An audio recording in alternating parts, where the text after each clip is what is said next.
Hello, Dixie Maria. Hi, how are you? I'm doing great. Thanks for asking, Dixie.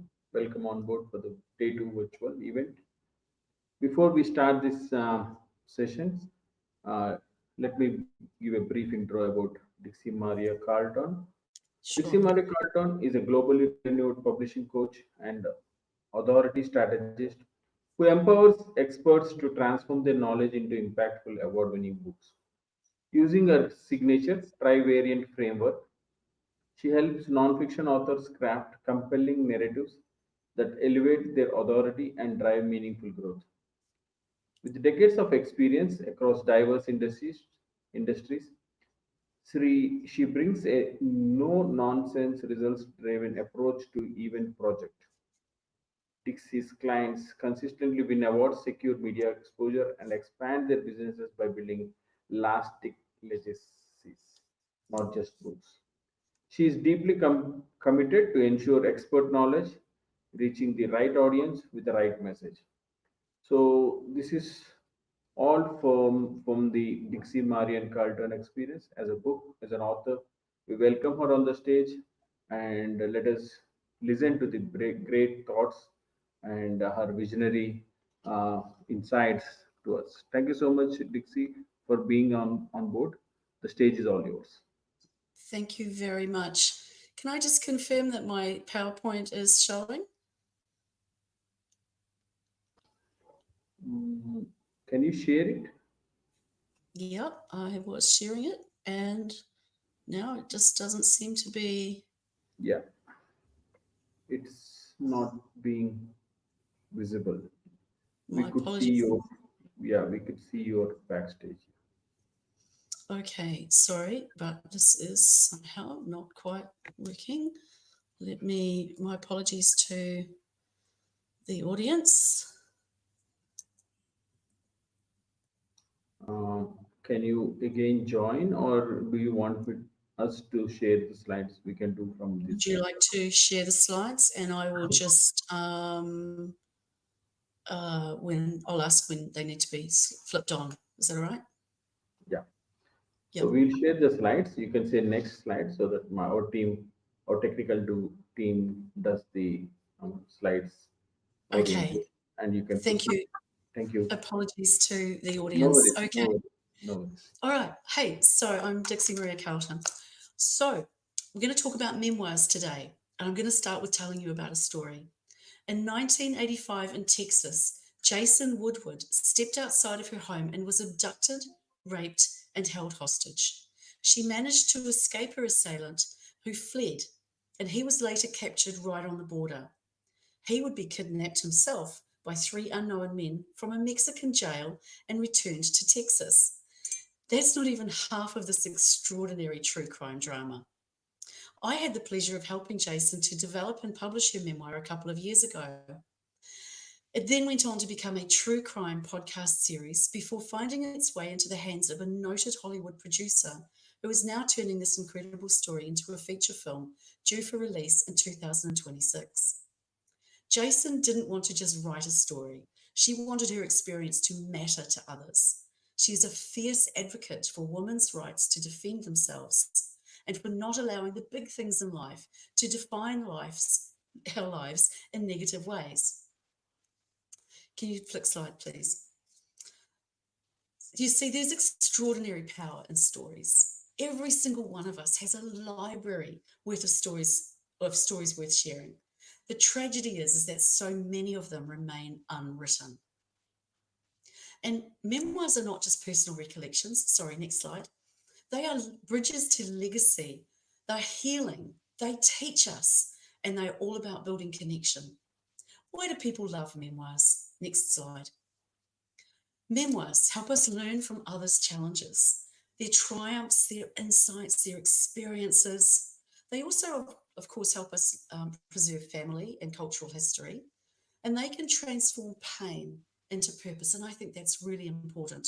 If you've ever had something big happen for you, you want to know that it matters and that it's somehow something you can make sense of as you go through life. And of course, they remind us we don't all have to be famous to be significant. I work with a lot of people who have achieved big things, and just as many of them who are unsure about whether they even have a story worth telling. But most of them, regardless of how big or small their story might be, we all have a burning desire to help others, to share what we've learned, what we've experienced, so that others can benefit from our learned wisdom. Many of my clients, people I work with who have not even started a book yet, have a dream of becoming a professional speaker, an author, or a change maker. Can you change slide, please? I just have to apologize as well. I have a very, very bad cold, so I may need to stop and sip some cough medicine every now and then. So a well-written memoir will position you as an expert in your lived experience. So if you've thought about writing a memoir or a book, know this: it can launch a speaking career, a consulting or coaching business, or even a community project. Memoirs are a cornerstone of what I call publishing 3.0. This is not just about telling a story, but it's about using it as the foundation for influence across multiple platforms. And by multiple platforms, I mean YouTube, podcasting, blog posts, articles, books, of course, movies, screens, TV series. There are a lot of ways that you can share your story across multiple platforms. So you need to be thinking about all the ways that you can impact on your market. But let's just take a break and think about first, before we even start, why do you want to write a book? Apologies. Why do you want to write a book? Who exactly is your primary target market? Why is it that you think someone's going to be interested in what you have to say? Can you describe your primary target market?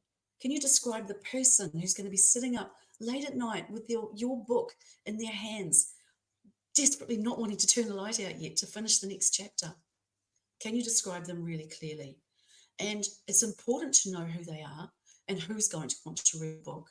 Because when you get clear on that, then you have an understanding of them in a way that makes writing your memoir almost like writing a letter to them. What do you want to have happen when people have read your book? You know, do you want people to start up a revolution, take up arms, start their own, mastermind group, do something extraordinary, connect with other people, connect with you? What do you want to have happen as a result of you taking time to share your story? How is it going to matter to other people? How is it going to matter to you? And you need to think really seriously about what the core message is. Why is it that people are going to take notice? What do you want them to take away from reading the stories that you want to share?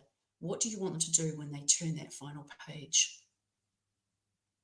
Now that you have your minds engaged and starting to think about writing a book, well, let's open up even more. As you start to write and think about this, I bet you grab the pen and paper and you grab you start a mind map, and then you'll find it just gets totally overwhelming really fast. That's when you want to give up, file it away for another day. But what if it wasn't quite so frustrating? What if it was easier? So I want to talk about, just worried about my screens. Yeah, sorry. Thank you very much. The first thing you need to know is that this is a process, that it might take an average of a year to fully work out all of the things that you need to do to write a book. That means around about 4 months of writing time, 4 to 6 months of testing, editing, some rewriting, some designing and formatting, and you need to take time to learn about the marketing and the publishing of your book. Well, let's not get too carried away just yet, but do recognize that this is a process. Writing a book is never a quick fire marketing solution. So let's start with this first big point. How do you take so many ideas out of your head and make them into something useful?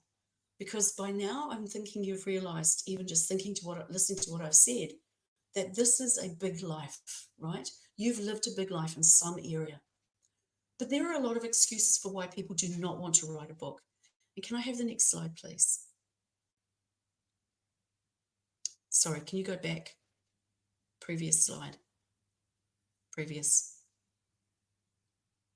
Previous one.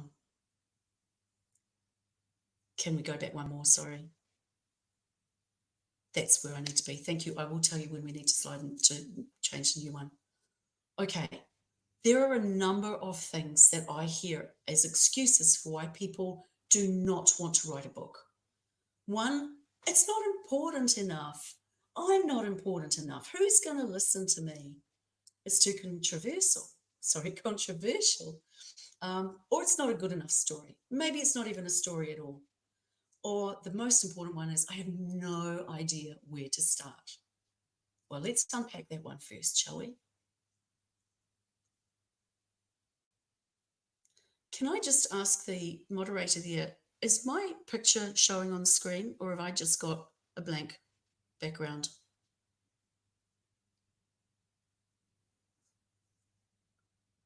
Because I'm not seeing me come up on there at all. It would be really helpful to know. Just for the audience's benefit, we started this 25 minutes earlier than I was prepared for, and there seems to be just a technical issue with me showing up on your screen. I'd love to be able to have you eyeball me. Can we rejoin? I think. Do I need to rejoin? Yeah, I think we are. I can see Because you. everything was tested and working okay when we started. Oh, is it? Before I started. So do you want me to rejoin? Yeah, please. Once again. You can't see me, can you? No one I can see me.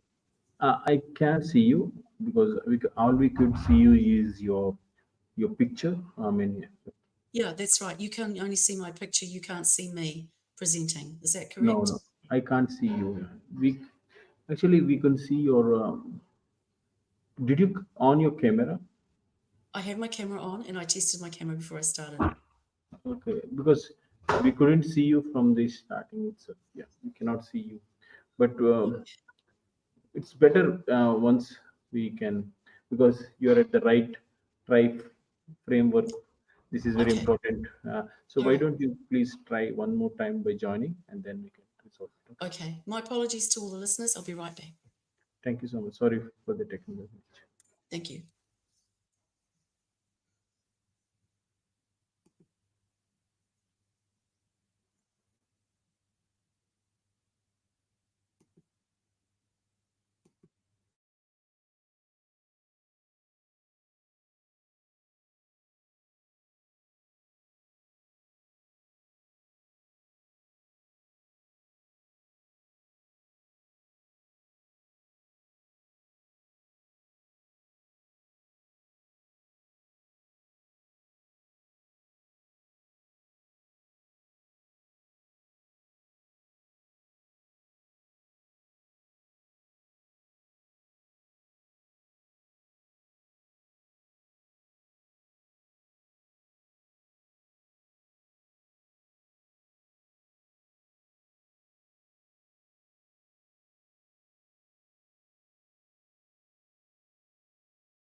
Okay.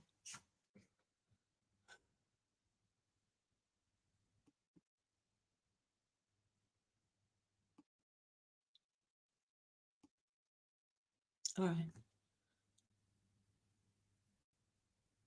Okay, is anyone there? Is anyone there? Oh.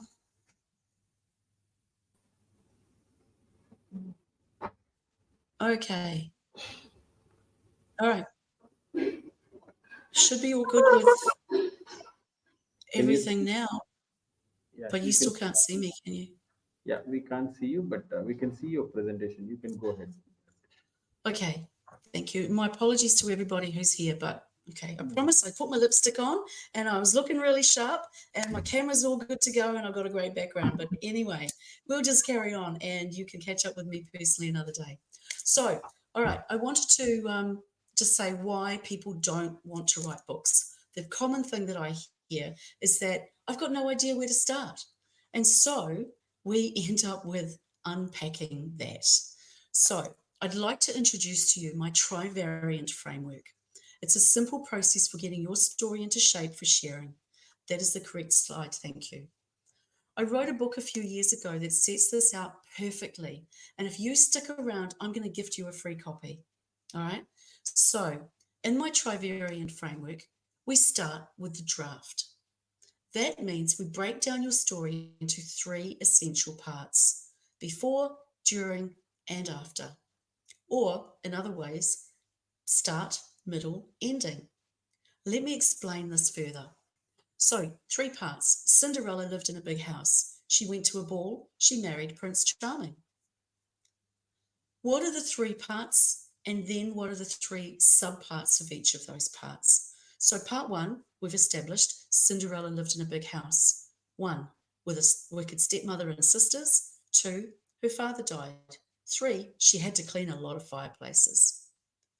Part 2, she went to a ball. 1, she had nothing to wear. 2, she had a fairy godmother with a great sense of style. And 3, she fell in love with the prince.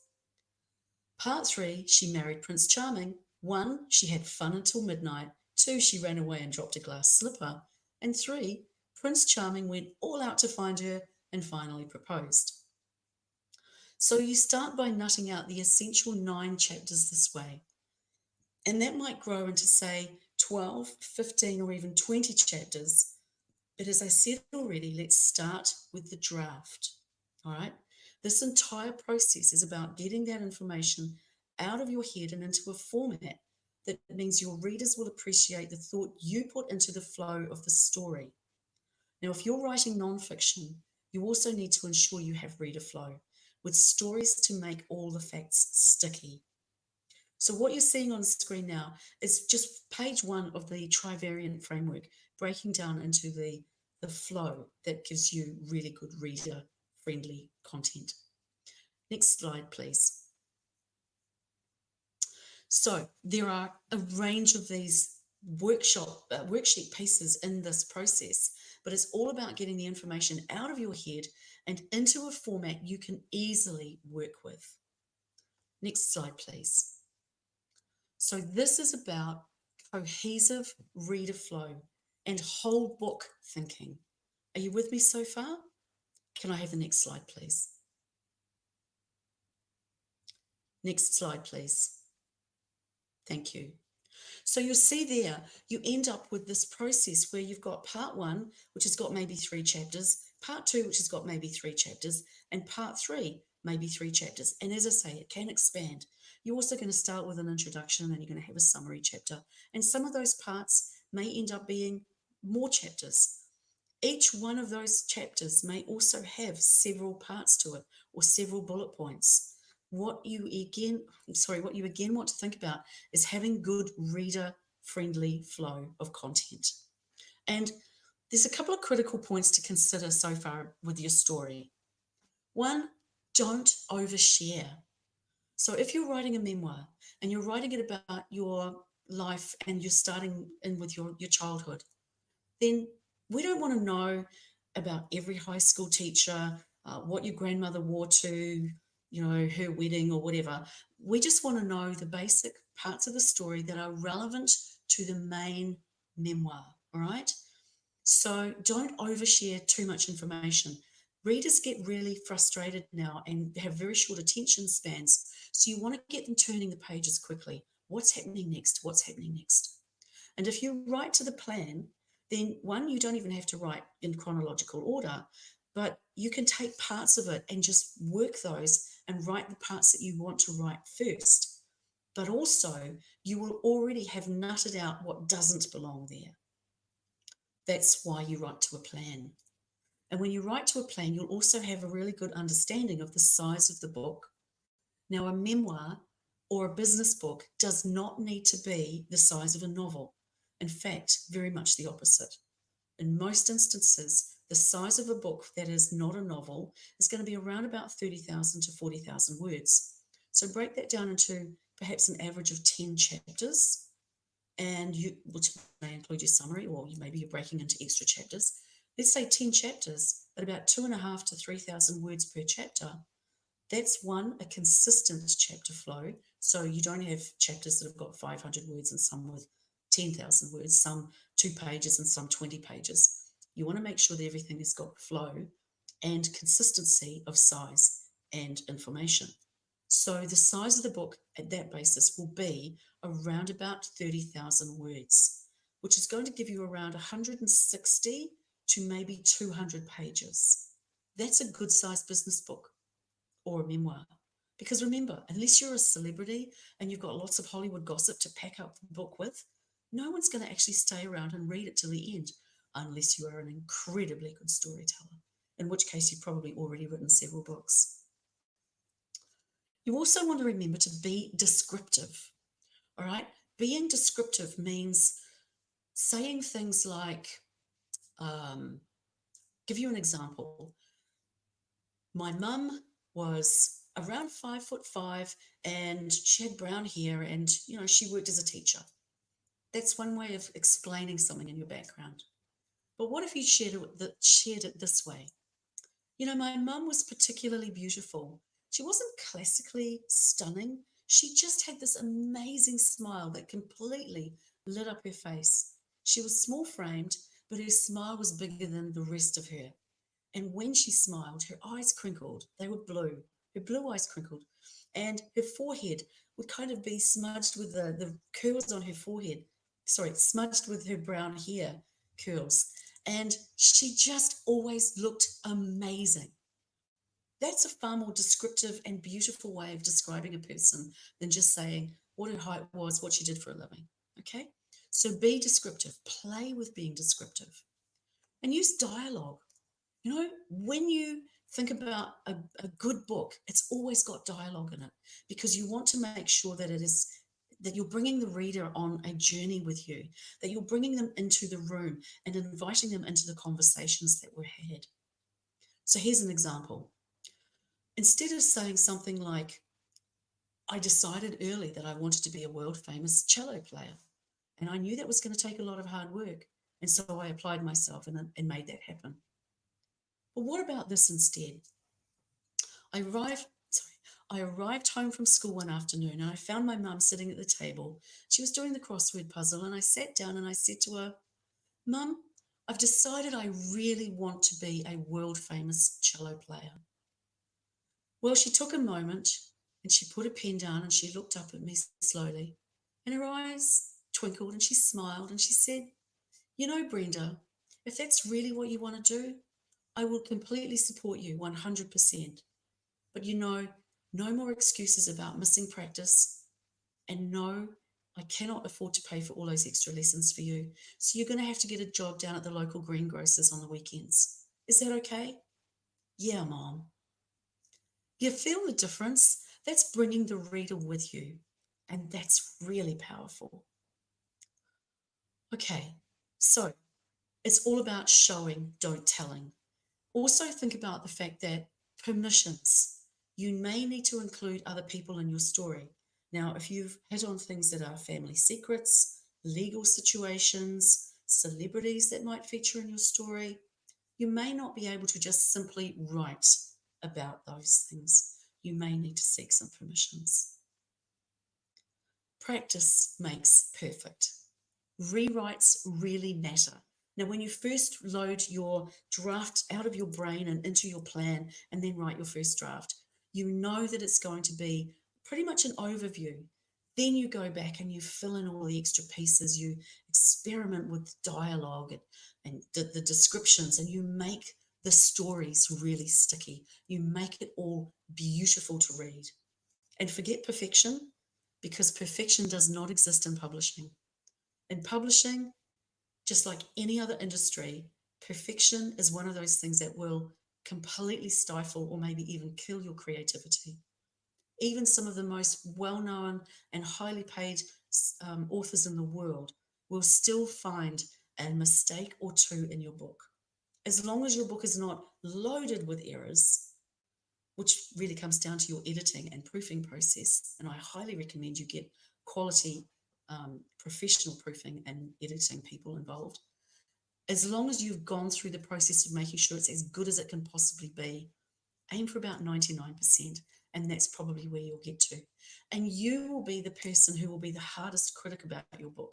You will be the one who is most dissatisfied. So when you get your head around that, that makes it easier to let it go when time comes to load it and publish it. Now, look, I'd love to talk to you about this part for hours, but I only have 30 minutes, so I'm going to push through. But you are welcome to get a free copy of the Start with a Draft book so you can master this process. Once you've finished your manuscript draft, you need to consider all the options for getting it to market.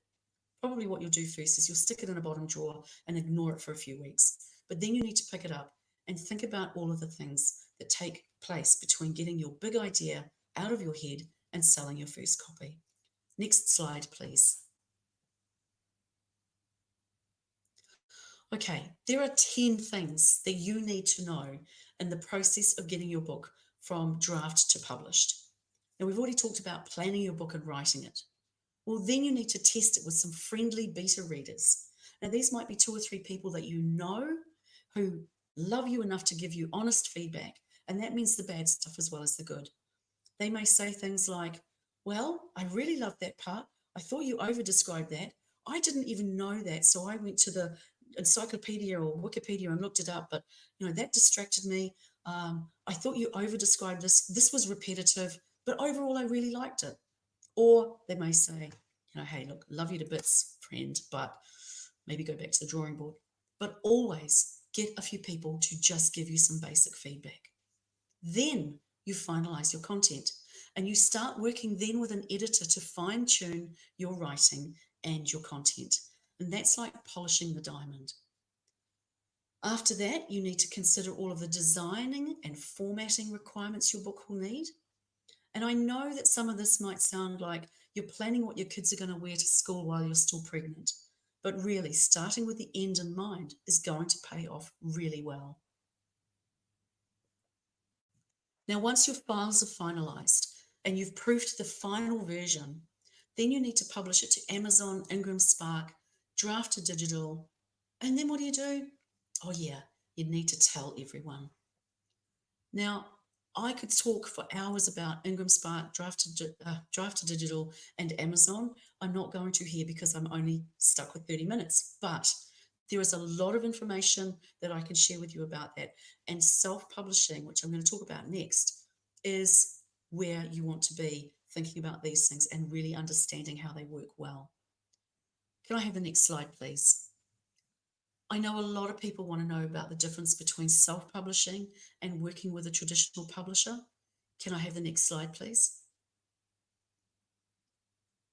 Thank you. I want to say that I have worked with all of the models, and I've also worked in the literary agency mode as well. And if you work with really high quality self-publishing service providers, you can actually achieve just as much success and often a lot more financially beneficial outcomes when you self-publish. But as a precaution to that, please, please do your homework.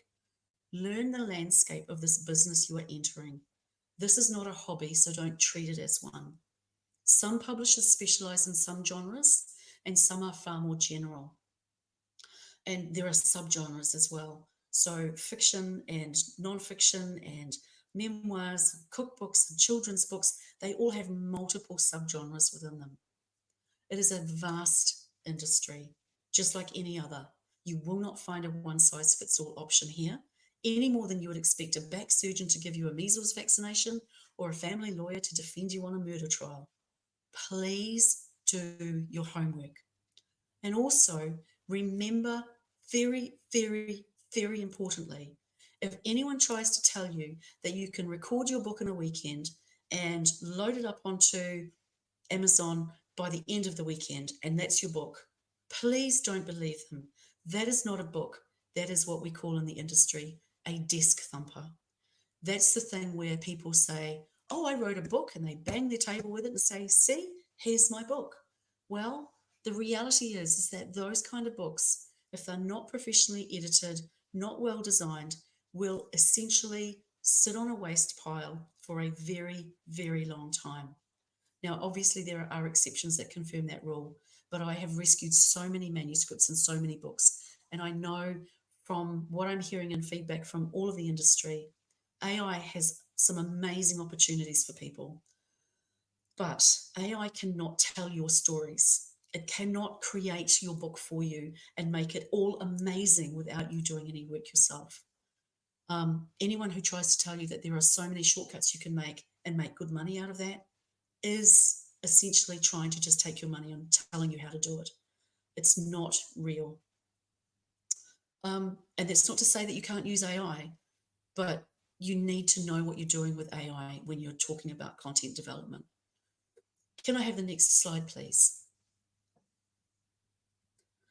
Oh, sorry. Just sit on that slide for a minute, or even go back to the previous one, please. Okay, thank you. There are some things about self-publishing that really do work for authors of memoirs, and non-fiction authors need to consider all of these things. One, you don't need an agent if you self-publish, and the time from finished manuscript to reaching readers can be a lot shorter. For example, a traditional publisher will take you maybe a year to 2 years to produce a book. A self-publishing option can mean that your book can get out within 6 months easily, and a high quality book. So I'm talking about high quality.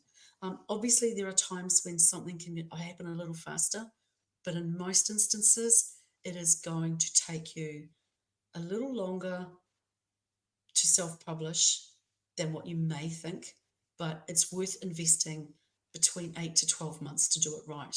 But if you are traditionally publishing, you're looking at a minimum of 18 months in 99% of cases.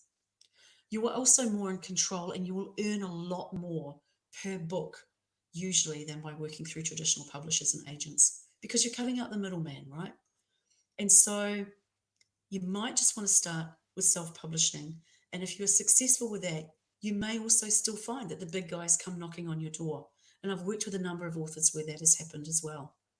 Now, going back to Jason Woodward, for example, she is incidentally now the author of 3 memoirs. You know, a memoir doesn't have to be your whole life. You don't have to put everything in one book. You can isolate parts of it, compartmentalize. That's my point. You do not have to stop at one. If you have more stories inside of you, then share them too, okay? Just get started. Can I have the next slide now, please? The best time to have written your book was probably 10 years ago or 5 years ago. The next best time is now. So why don't you start by joining a writing group, or start keeping a journal? Put pen to paper, fire up that laptop. If you've already started a memoir or a book, any kind of book, pick it up, go back to it, get it approved, or sorry, not approved, get it reviewed by someone who can give you feedback and get you back onto that saddle and start writing that book all the way home. Because if you started to feel that you needed to write a book, chances are it's going to be a really great story. You just need to get started and do some of the basic things right, some of the things I've talked about. Next slide, please. Okay, so the first things to do, take a few notes, take the next step, just get going, all right? Even just starting with a bunch of voice memos as you're walking along, or doing your run, or taking a break in a cafe. Just start. And if you would like to grab that free copy of Start with a Draft, please scan this code and I will send that to you, or you'll get that immediately. And I do have time, I believe, for a few questions. So I'm just going to quickly check on questions. The biggest mistakes that people make, thank you, Deborah. The biggest mistake is not understanding what you're doing to start with and thinking you can just start writing a book without actually doing any planning. So the planning or lack of planning is the biggest mistake. How to help authors uncover and craft powerful stories. I think we've talked about that. Hopefully I've answered that question for you, Denny. I often say, Grayson, yes, I often say there's a big difference between writing a book and becoming an authority. The big difference between that is getting a good, high quality book that really works for you, that your readers love to read and will read to the end, and that you have a good call to action at the end of it. All right, I think that was awesome. Thank you so much, everybody. I hope you've all, gotten great value out of this. I appreciate your time, and I'm very sorry about the lack of video. And as I say, did have my lippy on. I was all ready to sit and talk to you and look all glamorous, but just the cat watching me today. Thank you so much, and please feel free to reach out anytime for more questions. I'm happy to answer them. Yeah, thank you so much, Dixie. The QR code is available on the last slide. Please scan the code, and yeah, we would like to have this high impact books. How do we write? What is the roadmap? I think this structured trivariant framework really helps us in bringing the great ideologies into a framework, and then including everything of your journey into high impactful citations and indexing books. Thank you so much, Dixie, Thank for you. your excellency. And I think we will send you all the questions to your email, as we have so many questions from this trivariant framework, which is a novel Thank you. framework which you come across through your expertise. Thank you so much. We'll keep in touch and we'll post the questions to your email. Thank you so much. Thanks for Thank being in you. the platform. Thank you. Namaste. Thank you.